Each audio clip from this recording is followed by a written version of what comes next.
Assalamualaikum teman-teman. Salam Rahayu.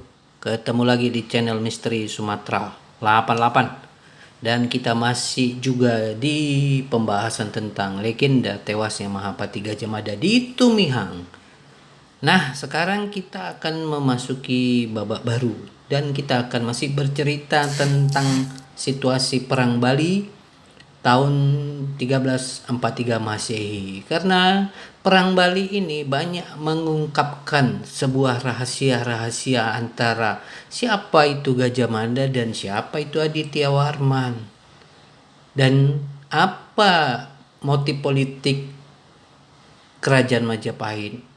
Biarpun kisah ini tidak diceritakan secara komplit di kitab Negara Kertagama, karena kita tahu kitab itu bertujuan untuk sang raja, namun di kitab-kitab di Bali itu ditulis dan sejarawan juga banyak menceritakannya. Dan kalau Anda membaca Google aja bisa tahu kok. Secara sederhana, jika apa yang kami sampaikan Anda bisa mengerti sendiri kok. Karena rahasia itu sebenarnya sudah terbuka, cuman selama ini tidak banyak pihak ingin mengungkapkannya. Tapi zaman sudah beda kawan. Dulu bisa ditutup-tutupi, sekarang zaman sudah canggih, teknologi sudah luar biasa canggih. Jadi tidak bisa ditutup-tutupi lagi. Oke teman-teman, kita akan memberikan judul di episode ke-57 ini dengan judul Benarkah Gajah Mada menjurumuskan Arya Damar atau Aditya Warman? Oke teman-teman, sebelum kami menceritakan ini ada beberapa hal yang ingin kami sampaikan. Dulu jika dari part 22 tentang tewasnya Mahapati Gajah Mada di Tumihang yang berhadapan dengan 7 panglima dari tanah di ujung pulau Sumatera itu, kami sudah bilang bahwa secara tidak langsung diduga keterlibatan Aditya Warman. Lalu di seri 28 kami dulu menceritakan kenapa Aditya Warman akhirnya pergi ke Minangkabau. Di situ kami sudah ceritakan kenapa dia terjadi.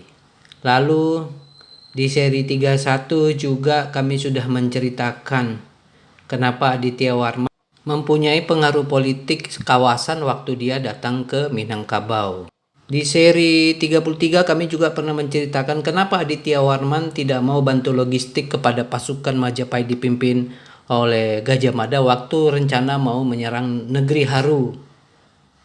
Lalu juga seri 38 kami menceritakan kenapa Aditya Warman memilih untuk diam waktu ekspedisi ke Haru dilakukan.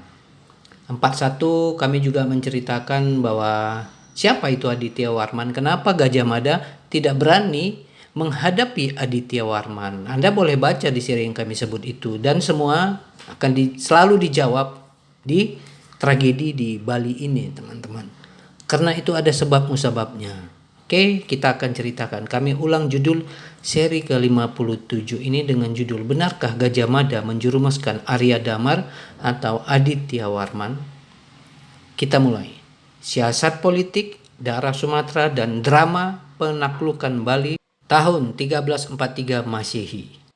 Majapahit dikenal sebagai simbol kejayaan Nusantara dengan Gajah Mada sebagai tokoh utamanya. Namun, di balik narasi agung ini tersimpan kisah kelam yang jarang dibicarakan tentang seorang panglima Sumatera, Arya Damar, yang kehilangan 17.000 prajuritnya dalam ekspedisi ke Bali.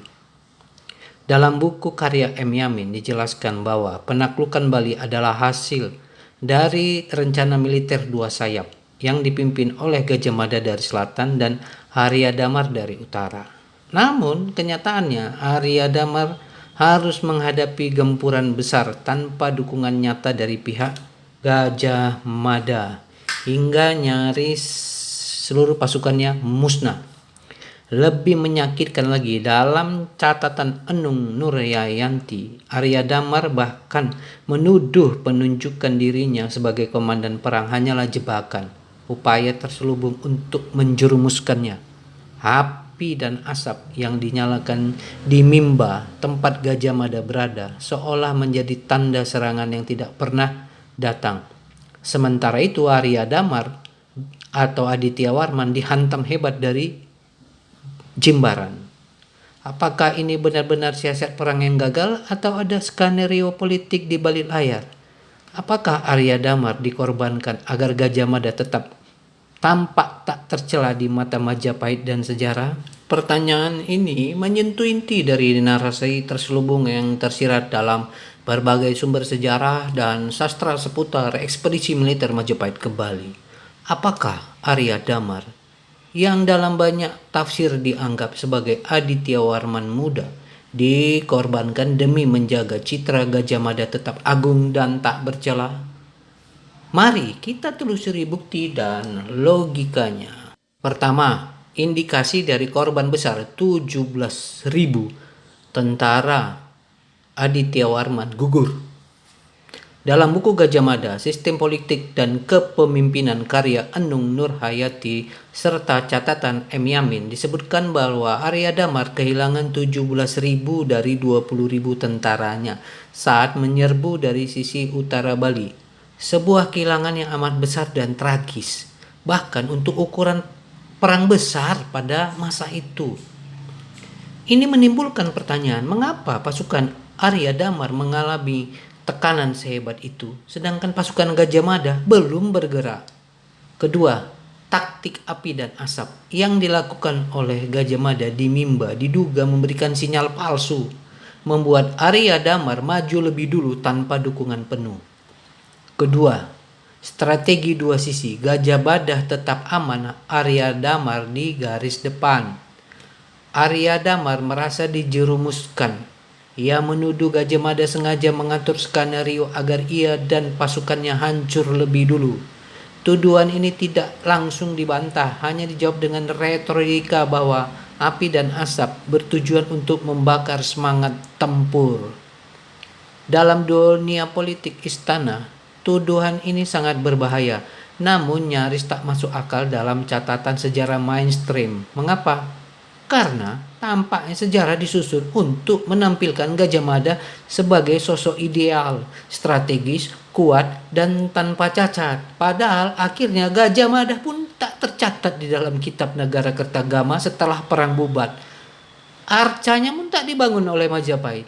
Artinya apa? Gajah Mada pun akhirnya dibuang oleh Majapahit sendiri.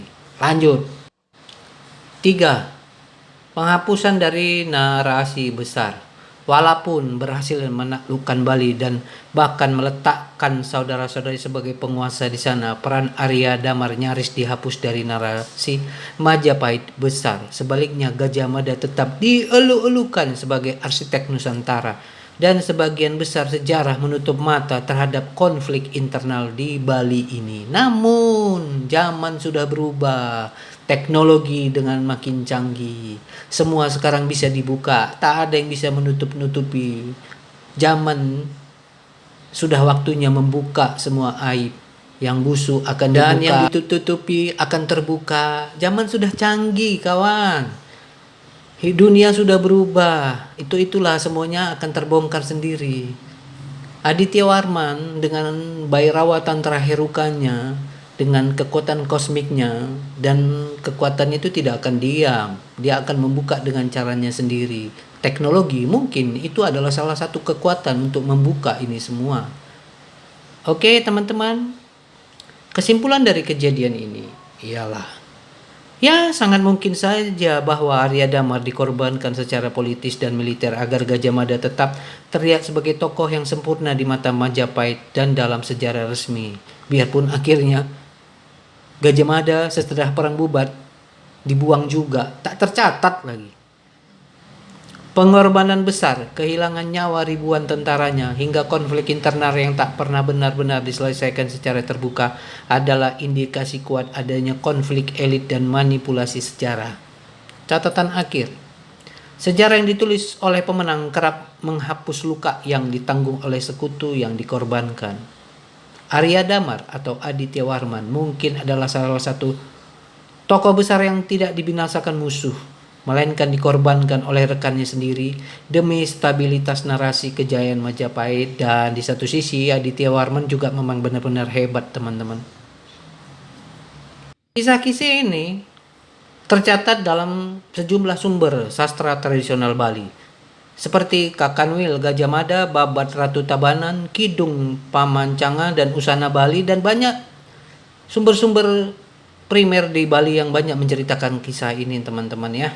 Dan juga dari buku Muhammad Yamin, atau juga buku dari karya Enung Nurhayati dengan judul Gajah Mada, Sistem Politik dan Kepemimpinan. Banyak cerita kisah ini teman-teman. Dan kalau Anda buka Google, Anda mencari kisah ini, terjelas kok.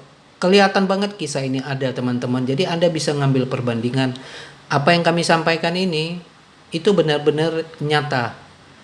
Mungkin dengan teknologi sekarang, dengan kecanggihan zaman sekarang, semua ini bisa dibuka.